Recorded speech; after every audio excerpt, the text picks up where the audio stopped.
ఢిల్లీకి వెళ్లారు ముఖ్యమంత్రి రేవంత్ రెడ్డి. వరంగల్లో రైతు రుణమాఫీ బహిరంగ సభకు ఏఐసీసీ అగ్రనేత రాహుల్ గాంధీని ఆహ్వానించేందుకు హస్తినా వెళ్లారు.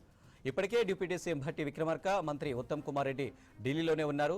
ఈ ముగ్గురు ఏఐసీసీ అగ్రనేతలు ఖర్గే, సోనియా, రాహుల్, ప్రియాంక, కేసీ వేణుగోపాల్తో భేటీ కానున్నారు. వరంగల్ సభకు రాహుల్ను ఆహ్వానించడంతో పాటు మిగిలిన నామినేటెడ్ పదవుల భర్తీ, పీసీసీ కొత్త చీఫ్ నియామకం, మంత్రిమండలి విస్తరణపై చర్చించే అవకాశం ఉన్నట్లు తెలుస్తోంది. రైట్, ఇక మరిన్ని డీటెయిల్స్ రాజు అందిస్తారు. రాజు, సీఎం రేవంత్ రెడ్డి ఢిల్లీ టూర్ కు సంబంధించి డీటెయిల్స్ ఏంటి?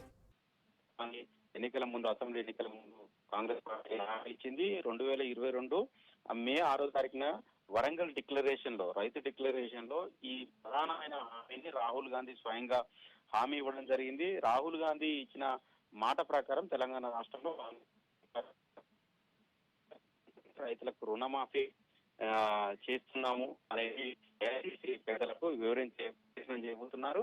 ఆ 2 లక్షల రూపాయల రుణమాఫీని రాష్ట్ర ప్రభుత్వం చేసింది. అదేవిధంగా తర్వాత 1.5 లక్షల, తర్వాత 2 లక్షల రుణమాఫీ ఆగస్టు 15 లోపు చేయడానికి రాష్ట్ర ప్రభుత్వం సంసిద్ధమైంది.